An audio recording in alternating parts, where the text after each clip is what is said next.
Hello and welcome to a new edition of Wheel to Wheel Hotlap, powered by Jade Finance Australia. This week we are at Brazil, which is Interlagos, and we're at our first Super Enduro of Season 12. We also have our F1 Retro Round, so this is where our drivers can express their favourite liveries over the F1 season. Either like history or the season they're in now, and and joining me tonight to show us how to get around here mildly quickly is Fix It Chris. How you going, mate? I'm doing good. How are you doing? Yeah, I'm great. Yeah. So, Chris, you got to tell me a bit more about Brazil, mate. Do you like the track, and how you finding it?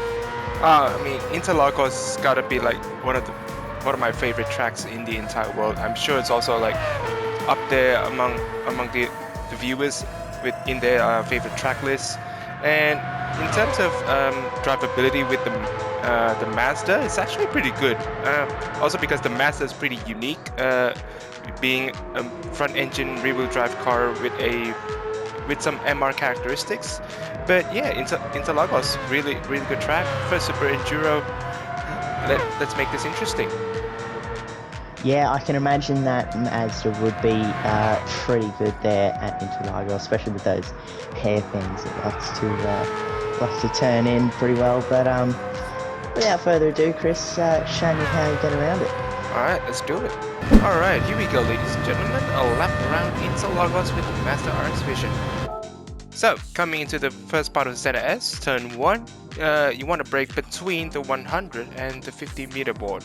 This also depends on the tire compound you're on. So, the harder the tires, the earlier you have to brake.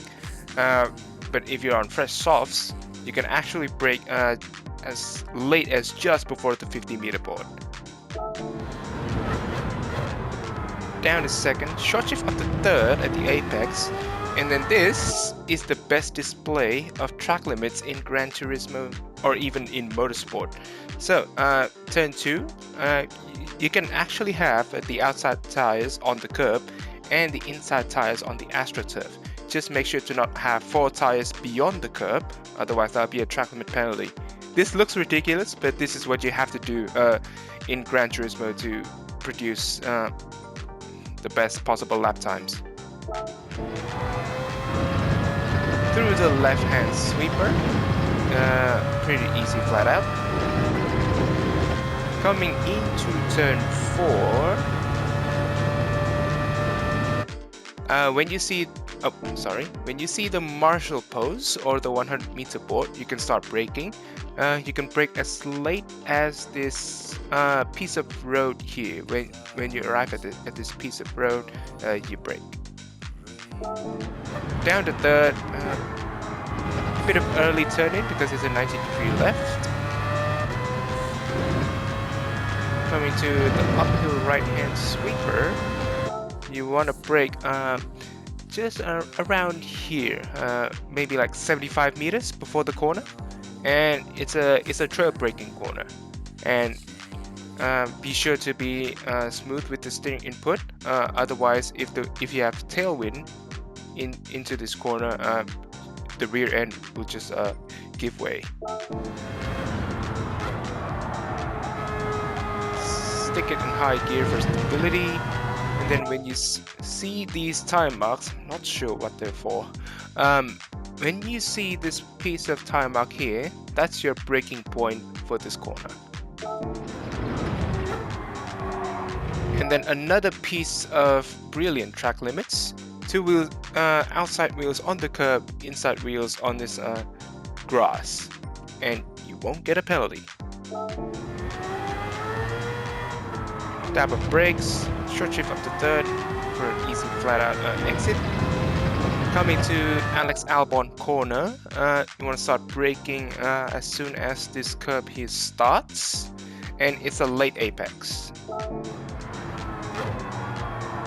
Short shift up to second.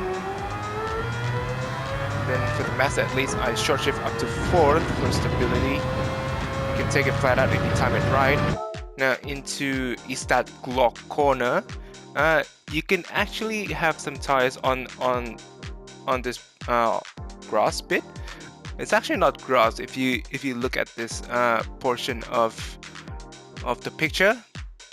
Don't know what it's exactly called, but yeah, you can have some tires on this bit, so you can open it up further for the left hand corner coming up.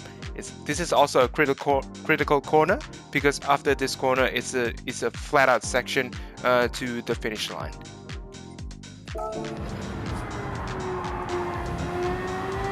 Clip the apex, use the entirety of the exit, and there you have it.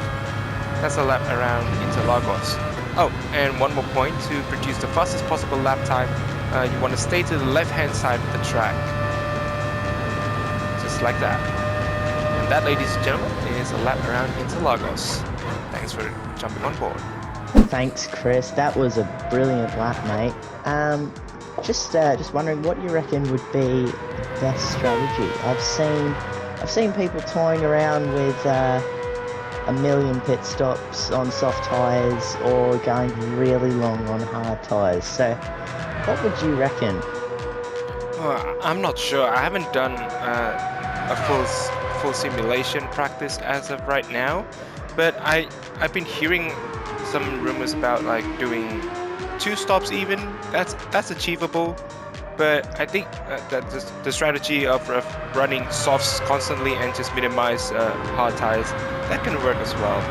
I also don't know like the exact pit loss time, so yet to see. Yeah, I have seen it work in previous Super Enduros. I've seen softs with a lot of pit stops work, and I've also seen people go long and that sort of work. So it'll be very spicy on the weekend, and you'll have to be pretty busy with your whiteboard, I reckon, mate, to try and keep up with all their strategies. I mean, if we're doing comms and visuals, yeah, I'll make sure to have my board ready and get your calculators ready, folks. Yeah, definitely. And what do you reckon would be what cars would do well here at Interlagos? We've got a bit of variety here, being like big straights and twisty corners. So what do you think would be pretty good? I'm feeling good with the Mazda, but don't count out the Porsche. I mean, at the current state of the game, the Porsche seems to be like the fastest and safest option if you're not sure on what to drive. Well, when I say not sure, I'm sure like MS Excavation and Hexagons do know what they're doing with the Porsche. So the Porsche is definitely the car to look out. Other cars include, well, those that have like good rotation, and some power will help at the main straight, and that's about it. Yeah, definitely. I have seen the Porsche can do quite well there with on the mainly the first and second sector. The third sector is it's power. Yeah, it's a power sector really. But yeah, I reckon we'll see a lot of variety on race day. And tune into our YouTube channel at 5:30 and 7:30 p.m. And once again, a big thanks to Jade Finance Australia. Without them, we couldn't be doing what we're doing week in and week out. And that's all from me. Make sure to tune into our next Hotlap video. Be around the same time next week. And yeah, watch out for Zingerbergers in the shower. Until then, take care.